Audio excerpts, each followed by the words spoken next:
आती है तो रावण के देश लंका में पेट्रोल बिकता है 51 रुपये, सीता के नहिरा में नेपाल में तेल बिकता है क्या कहें 53 रुपये लीटर पेट्रोल, और भारत में मोदी के भारत में बिकता है 100 रुपये पेट्रोल। या किसान पर अन्याय है, डीजल उसी भाव से बेचा जाता है। तो इसी तरह से MSP ख़त्म होने के बाद जब अडानी के अंदर में चला गया तो सब कुछ महंगा करता है। तो MSP ख़त्म करने के बाद कंपनी बड़ा कंपनी जो होगा अडानी मोहली सब अपने मनमानी ढंग से किसान को खरीदेगा और मनमानी ढंग से बेचेगा, जिससे किसान पर आश्रित, किसान पर मजदूर है, फैक्ट्री में काम करने वाला है, रिक्शा चलाने वाला है, टांगा चलाने वाला है, ठेला चलाने वाला है, सर्विस करने वाला है, कलेक्टर हो चाहे राष्ट्रपति हो चाहे प्रधानमंत्री हो, सब खरीद करके खाते हैं। तो उस पर गलत प्रभाव पड़ेगा, महंगा हो जाएगा। जैसे गेहूँ खरीदता है अभी 15 रुपये और पतंजलि का आटा बिकता है 42 रुपये किलो, तो इसी तरह से 100-200 रुपये बेचेगा तो किसान तो अपना अन्न घर में रख करके साल भर खा सकता है, लेकिन उन पर जो आश्रित है वो लोग महंगी को झेल नहीं पाएगा।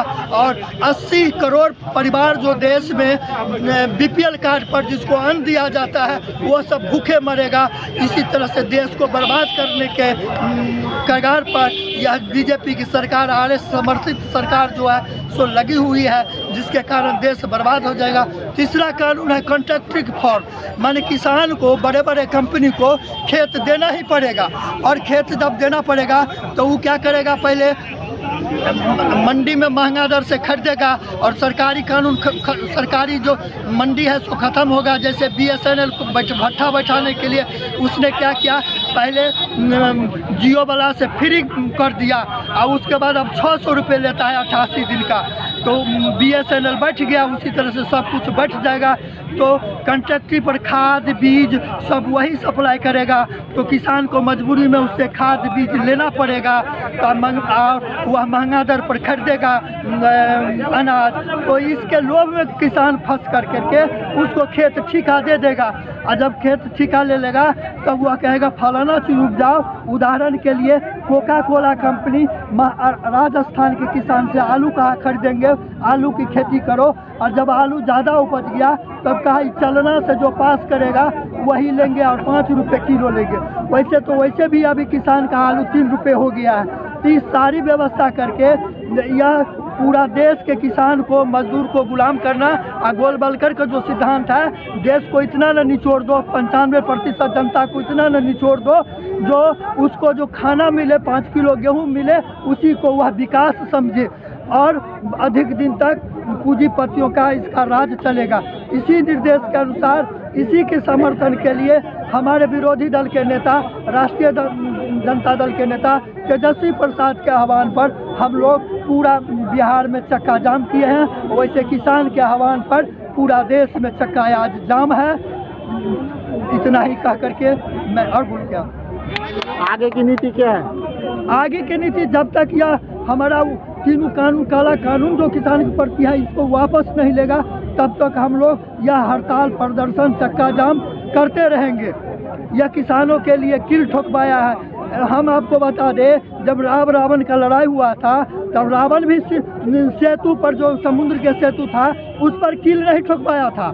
लेकिन यह कितना गिरा हुआ सरकार है, नैतिक स्तर का कितना है, जो देश का मालिक है, यहाँ का जनता, किसान, मजदूर, उसके लिए कील ठोकवाता है, तार लगवाता है। जहाँ ठोकवाना चाहिए, चीन आकर के अरुणाचल प्रदेश 4 किलोमीटर भीतर जा कर के और गांव बसा दिया है, उसके लिए यह कोई व्यवस्था नहीं करता है। और किसान जो इस देश का रीढ़ का हड्डी है, जो देश को चलाने का काम करता है, उसके लिए कील ठोकवाता है, लोहा ठोकवाता है, उसको तेज करके कांटा लगवाता है, तार लगवाता है, गड्ढा खुनवाता है 12-12 फीट। तो हम जो इसको करना है करें, लेकिन हम लोग नहीं मानेंगे। हम लोग यह करबे करेंगे और इसको काला कानून वापस लेना होगा। जब किसान जान जाएगा जी हमारे हित के बात है, तो जिस तरह से किसान को यह कहता था या आतंकवादी है, या टुकड़ा टुकड़ा गैंग है, या पाकिस्तानी है, या चीन के समर्थन से चलता है। अब सारी बातों को वापस लेकर जब किसान समझ गया, जब बहुतायत मात्रा में उतरे हैं, तब यह किसान कहता है और वार्ता के लिए तैयार होता है और किल भी ठोकवाता है। तो वकील ठोकवा देगा तो हम लोग ठोकवा दिया है तो हम लोग उधर कैसे जा सकते हैं। इसलिए इसको आकर के हमारे नेता का कहना है कि बात करना है तो करे, 16 होगा। इसलिए मिला जुला ला करके यह अन्यायी सरकार है और ये भारत में ये चलने वाला नहीं है। किसान का जैसा यहाँ का 70% किसान है, मजदूर हैं जो गांव में रहते हैं, यह लड़ाई लड़ करके इसको हासिल करेगा ही। चंदेल जी से भी आग्रह करेंगे, अपनी बात को रखेंगे। आदरणीय क्रांतिकारी साथियों, इस आंदोलन में आप लोग तमाम लोगों ने इस सरकार का जो काला कानून था उसका चेहरा का उजागर करने का काम किया गया है। साथियों, केंद्र के अंदर केंद्र सरकार के मंत्री कह रहा है, अभी हमारे अध्यक्ष जी ने कह रहे कि वो कहता है कि काला क्या है, हमको दिखाई नहीं पड़ रहा है कि इस कानून में काला क्या है। उस कृषि मंत्री को केवल उजला दिखाई देता है, उजला ही उजला दिखाई देता है। दोस्तों, अंधा है कृषि मंत्री, उसको आंख नहीं है, नहीं कान है सुनने के लिए, वो सत्ता में मगरूर हो गया है।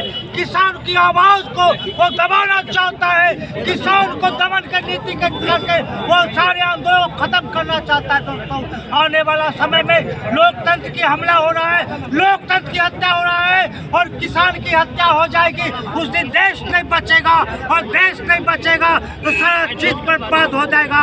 इसलिए दोस्तों, और किसान मजदूर एक होकर के इस ऐतिहासिक लड़ाई को जोरदार और धारदार बनाना है और इस आंदोलन में कूद डालना है और केंद्र सरकार को अंत में झुकना पड़ेगा और तीनों कानून को वापस लेना पड़ेगा।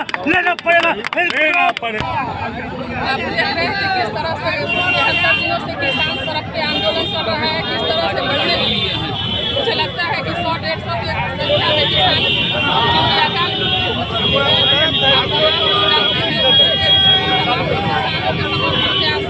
हमारी पार्टी हमेशा आम किसानों के लिए संघर्ष रखती है, जो सड़क एम्बुलेंस है, एम्बुलेंस आप हमारी पार्टी